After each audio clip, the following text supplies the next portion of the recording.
Então a nossa reflexão vai ser no Salmo 139. Eu quero que você deixe a Bíblia aberta aí neste Salmo. E vamos falar um pouquinho sobre o pensamento de Davi a respeito disso, que Deus fale conosco nessa noite. Se eu pudesse definir esse Salmo que nós lemos, 139, numa só frase, define aí, Jair, o Salmo 139 numa frase. Eu diria: conhecidos por Deus, cuidados por Deus e guiados por Deus.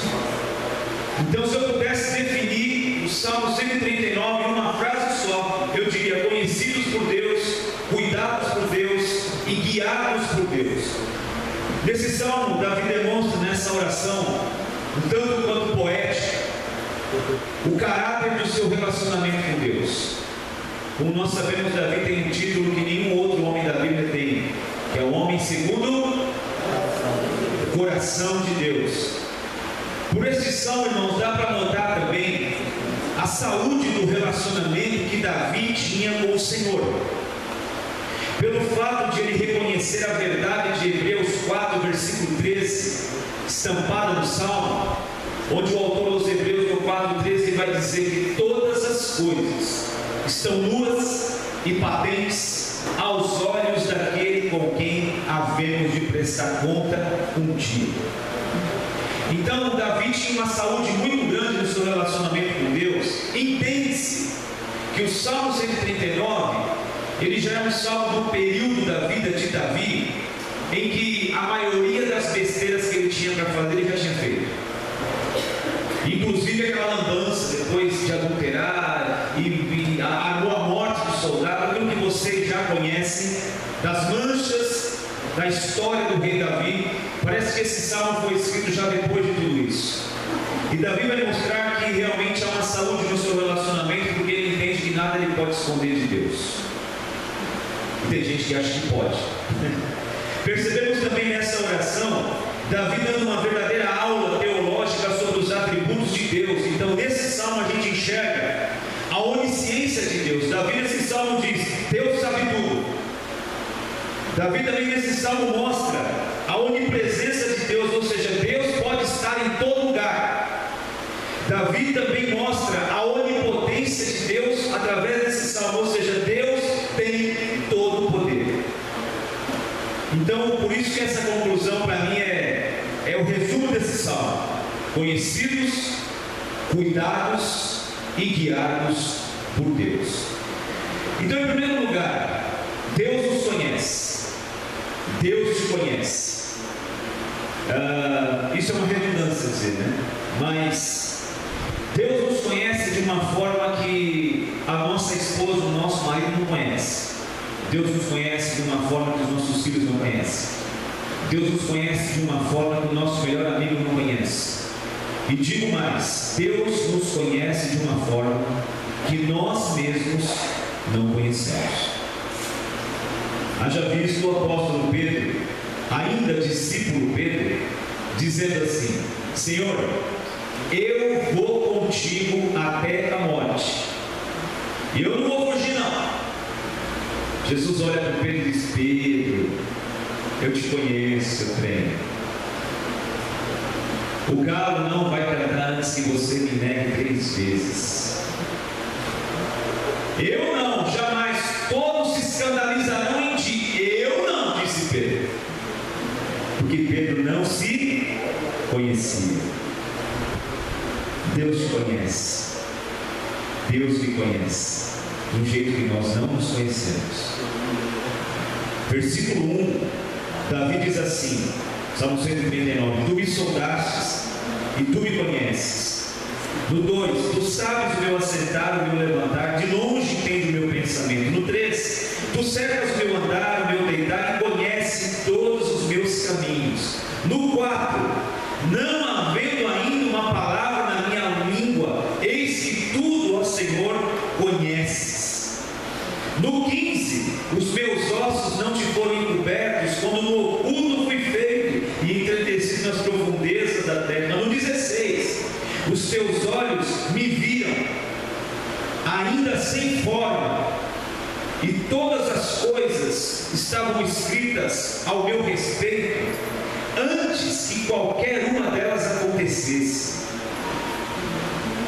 Deus nos conhece.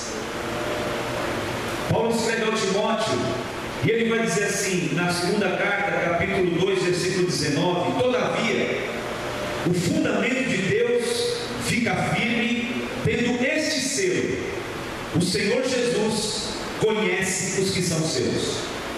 E qualquer um que profere o nome de Cristo, aparte-se da iniquidade. O Senhor conhece os que são seus. E isso é um fundamento que tem este selo. Qual é o selo? Ele conhece os que são seus. Ele sabe quando se ajuda uma multidão em torno do nome de Jesus, quem são os seus. Ele conhece. Ele conhece as motivações que temos ao sentarmos num lugar como esse. Ele conhece, ele sabe o que está passando na sua cabeça nesse momento. E ele sabe que na cabeça de alguns, eu não consigo, mas ele sabe que a cabeça de alguns nem está aqui. Nem está aqui, está só o corpo aqui. Ele sabe, ele conhece, porque ele sabe. Aquilo que você planeja falar, aquilo que você nem planejou falar, mas que vai sair dos teus lábios, ele já sabe. Eu me lembro de um encontro que Jesus teve logo no início do seu ministério, onde Filipe, um dos seus escolhidos, ele encontra um amigo chamado Natanael. E ele chega todo feliz: Natanael, eu acho que eu encontrei aquele que os profetas falaram, o Messias. Porque na hora que eu encontrei esse homem, comecei a conversar com ele, e eu olhei para o semblante dele, eu percebi algo que eu não vi ninguém. Eu acho que ele é o Messias. E é Jesus de Nazaré. Natanael falou: tem certeza? Jesus de onde? De Nazaré? Messias? Pode vir alguma coisa boa de Nazaré, referindo-se ao lugar pobre que Jesus viveu a sua infância e adolescência? Então vem ver, ele levou Natanael. Quando Felipe vinha vindo com Natanael, Deus nos conhece. Jesus já olhou para Natanael e disse: olha aí, Natanael, um varão israelita íntegro, um camarada que não há dolo, um homem íntegro, um homem reto, um cara bom. O Natanael falou: você me conhece de onde, hein? Jesus olhou para ele e falou: Natanael, antes que o Felipe te trouxesse, te vi eu debaixo de uma figueira. O Natanael na hora já diz assim: Senhor meu, Deus meu, já muda o semblante de Natanael, porque essa cena de Natanael embaixo da figueira talvez fosse algo particular que só a mãe do Natanael e o próprio Natanael soubesse.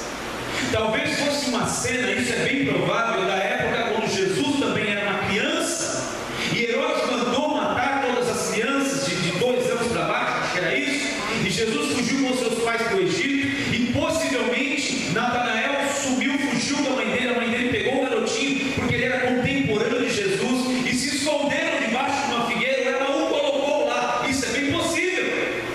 Então quando ele olha para Jesus e vê um camarada mais ou menos da idade dele, que ele nunca tinha visto na vida, ele fala assim: como é que você pode me conhecer? Eu te conheço porque eu te vi debaixo da figueira.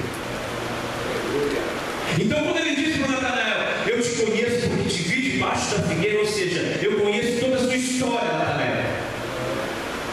Eu sei que você é do jeito que você é, você fala do jeito que você fala, porque você tem uma história, Natanael. E Deus te conhece. Você é do jeito que você é porque tem uma história. Você é do jeito que você é porque você carrega sequelas da história da sua vida. Você traz uma bagagem, talvez eu fale isso no domingo, daquilo que você viveu toda a sua vida até hoje.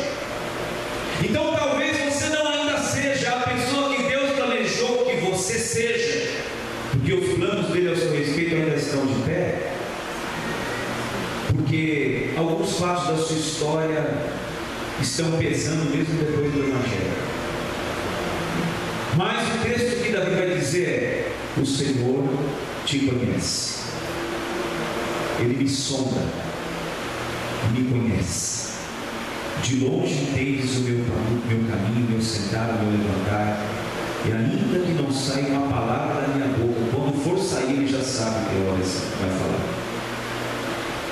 É uma tomografia, é uma ultrassonografia, é um scanner de precisão na tua alma. Deus te conhece, irmãos. E a gente vai viver um evangelho mais saudável, uma vida cristã mais saudável, quando a gente não se preocupa mais em ficar fazendo as coisas para que os outros vejam, em ficar dando uma de que somos espirituais para que os outros pensem que somos espirituais, porque todos os que ficam dando uma de espiritual, mas não é tão espiritual, isso vem à tona ali adiante.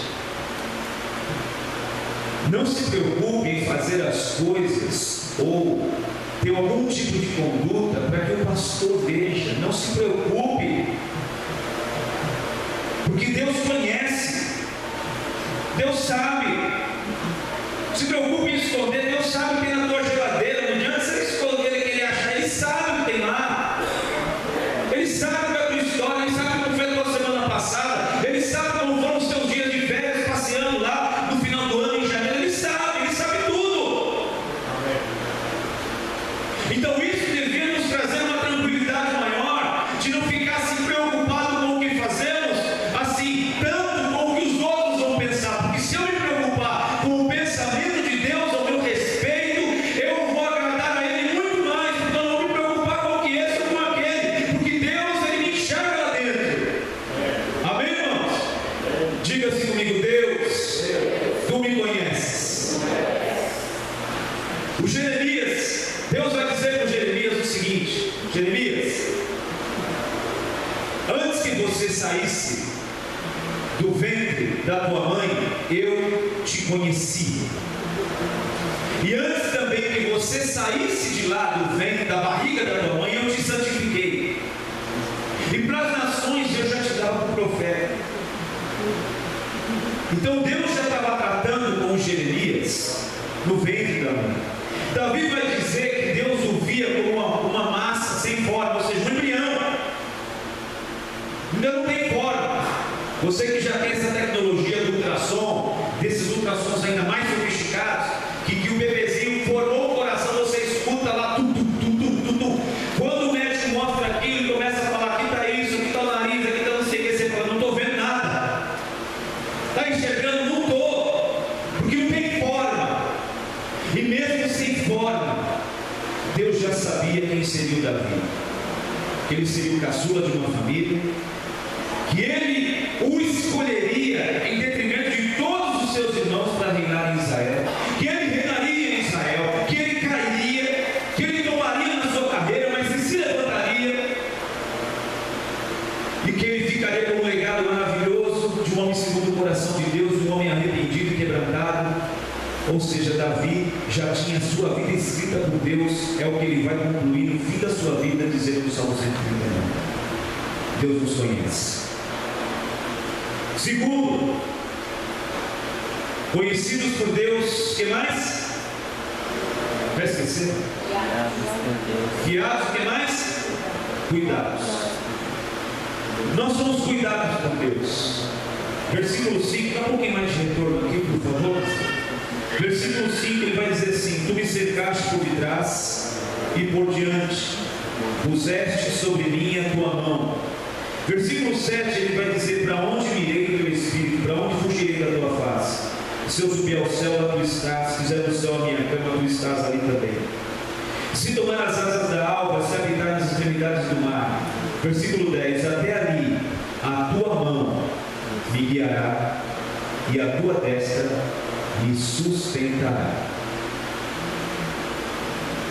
Davi está dizendo: Deus está cuidando de mim. Eu não consigo enxergar, não consigo tocar, mas Deus está cuidando de mim. Deus está cuidando de você. Mesmo que a gente tenha essa sensação, irmãos, de que as coisas não estão indo tão bem, Deus está cuidando de você. O nosso problema, eu vivo dizendo isso, o nosso problema é que a gente só consegue associar um Deus bom com as coisas boas e fatos bons na nossa vida. A gente não consegue, a nossa cabeça não consegue digerir direito esse lance de: se Deus é bom, por que coisa ruim acontece comigo? E por que eu quero levar uma vida séria com Deus e as coisas ruins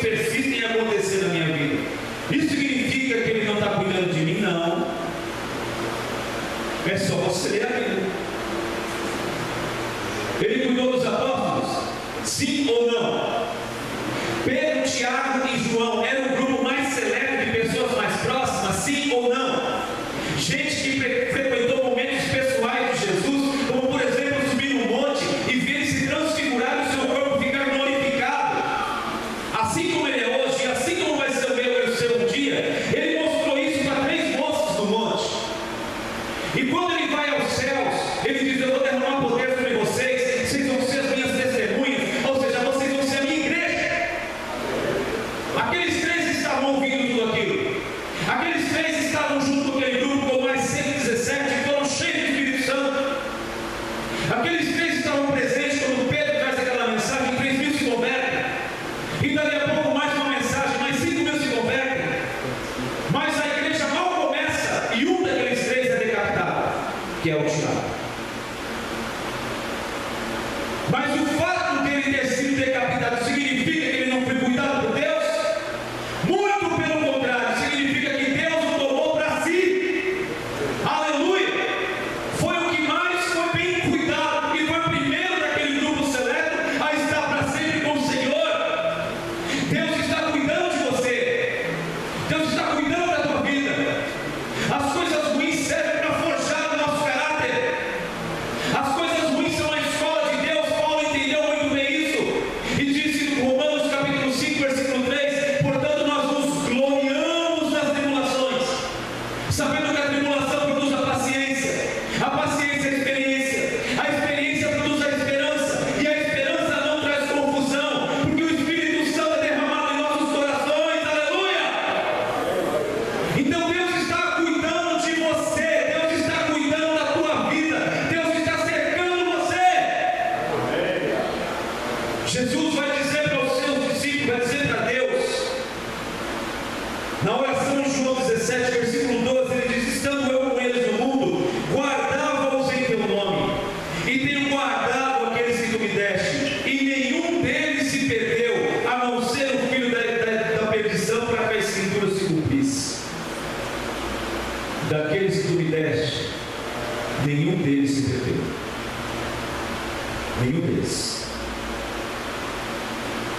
Então, o Tiago foi decapitado. A tradição diz que Pedro foi ser martirizado e pendurado numa cruz. Ele disse: posso fazer o último pedido? Fala aí, cristão. Eu não sou digno de morrer igual ao meu mestre, me pendura de ponta cabeça. João foi cozido em óleo quente, isolado na ilha de Patmos. Só que lá na ilha de Patmos, o imperador Domiciano achou que ia calar a última voz do cristianismo apostólico. O último dos 12. E só o último dos 12 queimado em óleo quente lá na ilha de Patmos. E lá naquela ilha inóspita, onde só tinha cobras e escorpiões, e mais nada, nenhuma saída, nem para lá e nem para cá. João, numa daquelas noites, se não há saída para cá, se não há saída para a direita nem para a esquerda, Deus abre uma porta no céu. E ele tem a maior das revelações sobre os últimos tempos, sobre o Apocalipse, porque Deus estava cuidando dele, Deus está cuidando de você. Amém? A vida está fitando em Deus, de óleo quente, Deus está cuidando de você. Jesus vai dizer em Mateus 10, versículo 28: não tenho medo daqueles que matam o corpo e não podem matar a alma. Tenho medo antes daquele que pode fazer perecer no inferno a alma e o corpo. Versículo 29 de Mateus 10: não se vendem 2 passarinhos por um ceitil, e nem um deles cairá em terra sem a vontade do vosso Pai. Até mesmo os cabelos da vossa cabeça estão todos contados. Não tenham medo, pois vocês valem mais do que muitos passarinhos. Deus está cuidando de você. Salmo 27, versículo 9 e 10, Davi vai dizer também: não escondas de mim a tua face, e não me rejeite com a tua ira, porque tu foste a minha salvação. Versículo 10 do Salmo 27: porque quando meu pai e a minha mãe me desampararem, o Senhor, Ele me recolherá. O Senhor está cuidando de você. Por isso, siga o conselho do apóstolo Pedro. Em 1 Pedro 5,7 ele diz assim: lançando sobre ele toda a vossa ansiedade, porque ele tem cuidado de vós. Ele está cuidando de você. Você pode dizer para um irmão aí, só isso, ele está cuidando de você? Mas diga profético, faz uma cara de bravo assim, e diga: ele está cuidando de você, seu trem. E por último, conhecidos por Deus, cuidados por Deus e guiados por Deus. Davi, no versículo 23 do Salmo, ele vai dizer: sonda-me, ó Deus, e conhece o meu coração, prova-me e conhece os meus pensamentos. Versículo 24: e vê se há em mim algum caminho mau, e guia-me pelo caminho eterno. Versículo 10: até ali, no final do versículo 10, a tua mão me guiará. Deus quer guiar o nosso caminho. Se nós desejarmos ser guiados por Deus, seremos guiados por Deus. Se nós quisermos assumir o volante da vida, Ele vai deixar que a gente assuma o volante da vida e saia dirigindo a vida como quisermos. Agora, se nós nos dispusermos a fazer como o Davi: sonda-me, esquadrinha-me, vê se há em mim motivações, intenções, sonhos, projetos que não estão no teu coração, e tira isso fora de mim e me guia pelo teu caminho eterno, Ele vai nos guiar. Ontem a gente estava caminhando em Soraya de manhãzinha, e eu não sei porque veio uns pensamentos meio nostálgicos assim, do nosso passado, quando nos conhecemos, e começamos a conversar, aquela coisa assim, meia dia dos namorados, sabe? Antecipado.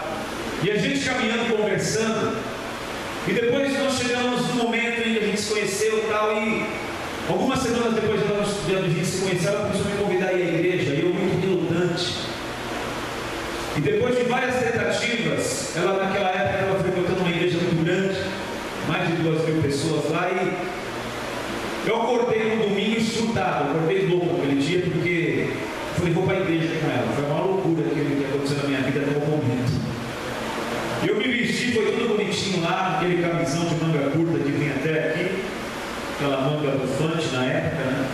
Aquela coisa assim, florido, um dockside, samela, minha calça da Leves, aquele cinto da Estaruca, aquela fidelona assim, a figuraça, aquela coisa anos 90, né? E chego na casa dela naquele jeito, ela falou: onde você vai todo arrumado assim? Eu falei: vou na igreja com você. E naquele dia ela tinha vindo de um velório, ela não ia para a igreja. Quando eu disse isso, ela falou: então espera um pouco, ela não ia ir. Estava lá com os olhos inchados, morreu uma pessoa querida da família e tal. Eu nunca vi uma mulher se drogar tão rápido na minha vida. Foi que nem um super-homem na cabine, tchum.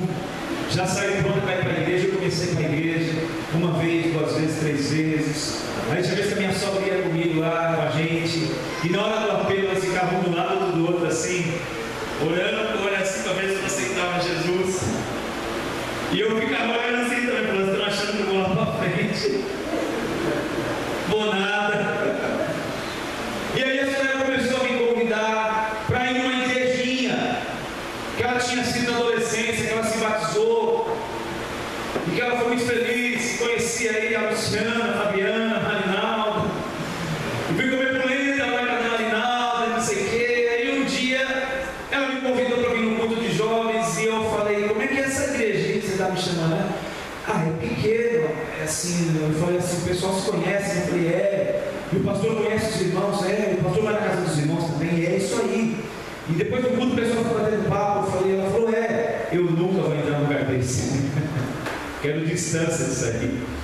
Eu quero ir naquela grandona que eu sento no lugar com uma pessoa hoje e nunca mais vejo ela. E a minha vida segue, ela não tem nada comigo, nem eu com ela. Olha a concepção de igreja que eu tinha. E eu fui lembrando essas coisas, conversando com ela. Ela ficou triste quando eu disse que não vinha, mais um mês, 2, ela tentou de novo no culto de jovens. Eu falei, eu vou. E eu vim. E naquele dia o meu sogro também veio. E naquele dia, naquele sábado, naquele culto de jovens, um rapaz pregou aqui, deu um testemunho também da vida dele, no meio da pregação. E eu já sabia como funcionava o esquema, no final da pregação, o apelo. Quando aquele moço disse, se tem alguém aqui, eu já estava aqui. Ele nem terminou de falar. O menino do meu sogro, acho que ele nem vai lembrar, né? Meu velho já, lembra, sogro? Vai lembrar. O meu sogro abraçado comigo de joelho aqui, eu aceitando Jesus. Agora, em 1995, uma moça que foi daqui, estava em outro lugar, desejando voltar a congregar nesse lugar. Conhece um namorado que não tinha muito parafuso na cabeça. E de repente esse namorado vem, aceita Jesus aqui. Eu estava conversando com ela no parque. Poxa, já parou para pensar que o camarada maluco que eu estava convidando para ir na igreja ia ser o pastor da igreja? 15 anos, 16 anos depois. Porque Deus, Ele guia o nosso caminho. Eu não sabia, mas Deus sabia. Agora, irmãos, já faz muito tempo que eu resolvi largar o volante da minha vida e falar, Deus, assume esse negócio, porque aquilo que eu tinha que fazer de muita besteira, eu já fiz com sobra. Então eu quero que o Senhor segure muito firme aí, porque eu sou um carro desalinhado. É só o Senhor soltar que eu vou pro erro. E eu tenho entregue a minha vida todo dia, dizendo, Deus, segura a direção da minha vida, porque do homem são as preparações do coração, mas do Senhor vem a resposta da boca. Ao homem convém fazer os seus planos, mas é o Senhor quem lhe dirige os passos. Há caminhos que para o homem parecem muito bons, mas o seu fim são caminhos de morte. Davi está dando uma declaração nesse salmo ainda, já no fim da sua vida, depois de tanta coisa ruim que ele viveu, de tanta dificuldade que ele viveu, e das suas quedas, dos problemas com os seus filhos, ele chega à seguinte conclusão, Senhor, eu quero que o Senhor me guie. Sonda, esquadrinhe, veja se em mim algum caminho mau, guie-me pelo teu caminho. Jesus, quando fala com Nicodemos, todo o capítulo 3 praticamente do Evangelho de João, é Jesus falando com uma só pessoa, com Nicodemos. Qual é o assunto de Jesus com Nicodemos no capítulo 3 de João? O novo nascimento, a nova vida. E Nicodemos não entendendo nada. No versículo 8 desse capítulo, no capítulo 3 de João, Jesus vai dizer para ele, olha Nicodemos, o vento assopra onde quer, e ouves a sua voz, mas não sabe de onde o vento vem, nem para onde ele vai. Assim é aquele que é nascido do Espírito. Ele é guiado por Deus. Romanos 8,14, Paulo vai dizer também, porque todos os que são guiados pelo Espírito de Deus, esses são filhos de Deus. No Salmo 32, no versículo 8, Deus diz assim, instruir-te-ei, e ensinar-te-ei o caminho que deves seguir, e guiar-te-ei com os meus olhos. No Salmo 73, o Asaf vai dizer no versículo 24, o Senhor me guiará com o teu conselho, e depois me receberá na glória. Nós somos conhecidos, nós somos cuidados, mas precisamos ser guiados por Deus. Conclusão disso tudo: conhecidos, cuidados e guiados. Nessa oração, Davi mostra valores que precisam nortear a nossa vida cristã. Então, quando ele diz lá no final do salmo, sonda-me, ó Deus, analisa o meu caminho, examina-me, avalia as minhas inquietações, vê se há em mim algum caminho funesto e guia-me pelo caminho da vida eterna. Deixa eu dizer rapidamente algumas coisas que vão nortear a nossa vida. Primeiro, o Salmo mostra que Deus nos conhece. É impossível de se viver uma vida dupla diante de Deus. nós podemos causar as mais diversas impressões de quem somos para as pessoas que nos rodeiam, mas o Senhor sabe quem somos de verdade. Segundo, versículo 23 e 24 também me dá a entender que só Deus é capaz de trabalhar em nosso eu cego e em nosso eu secreto. Para quem ainda não ouviu dizer isso, eu cego é aquilo que eu não enxergo em mim, mas que os outros veem em mim. É como aquele exemplo clássico que eu uso aqui, né? Você dá um espirro, escapa uma meleca do nariz e fica colado aqui, ou na camisa. Só que ninguém fala, fica todo mundo fazendo aquela cara de nojo, vira o rosto para lá, e você não vê, porque você está num ponto cego, você não consegue enxergar, você não percebe. Nós estamos cheios de caca de nariz, irmãos, na nossa vida, no nosso jeito de ser, e nos achamos o máximo, simpatia de pessoa, né? Quem não se acha assim? Quem não se acha humilde pra caramba? Todo mundo se acha, né? Quem não se acha simpático? Todo mundo. Mas tem o eu cego, que são as coisas que as pessoas veem. E quando a gente chega na roda, o assunto chegou, tá, e o pessoal para de falar. É o eu cego. Só o Senhor pode. E o Senhor também pode tratar no nosso eu secreto. O eu secreto é aquilo que ninguém vê. Só eu. Mas Deus conhece. O eu secreto é aquilo que derruba as pessoas. O eu secreto é aquilo que faz as pessoas se afastarem de Deus. O eu secreto é a vida escondida que as pessoas acham que estão vivendo escondido, mas que vai levar a procurar. Só Deus também vai dizer: Senhor, me sonda no meu eu secreto e veja se há algo em mim. Terceiro, esse versículo 23 e 24 também me dá a entender que, embora Deus nos ame e saiba tudo ao nosso respeito, inclusive nossas futuras quedas, nossos futuros tropeços, nossos futuros pecados, nossas futuras tribulações, algo só será mudado em nosso favor lá na frente, se nos submetermos a uma sondagem divina hoje. Amém?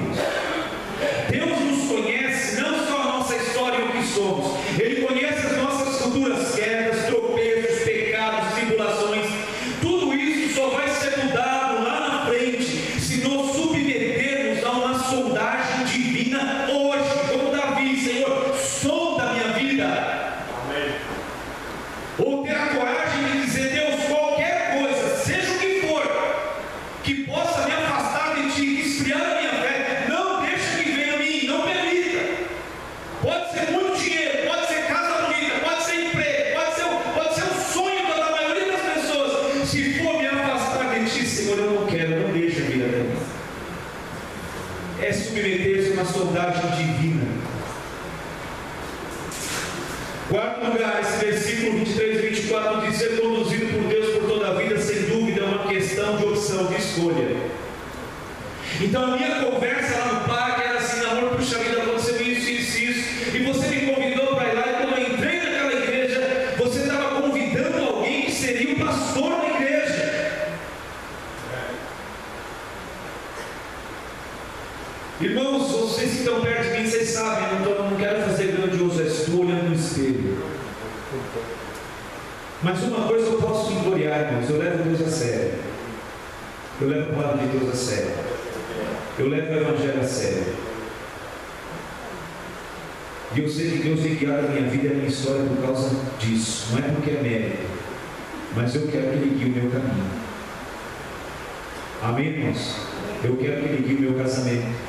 Eu quero que Ele me guie no trato de cuidar das minhas filhas. Nunca fui pai de filha adolescente. Estou começando nesse ofício agora.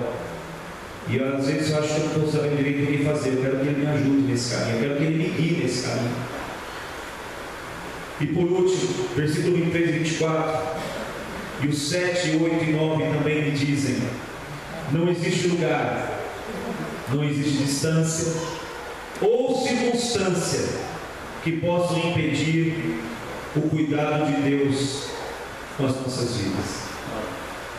E Paulo vai confirmar isso mais de 1000 anos depois, dizendo assim: se Deus é por nós, quem será contra nós?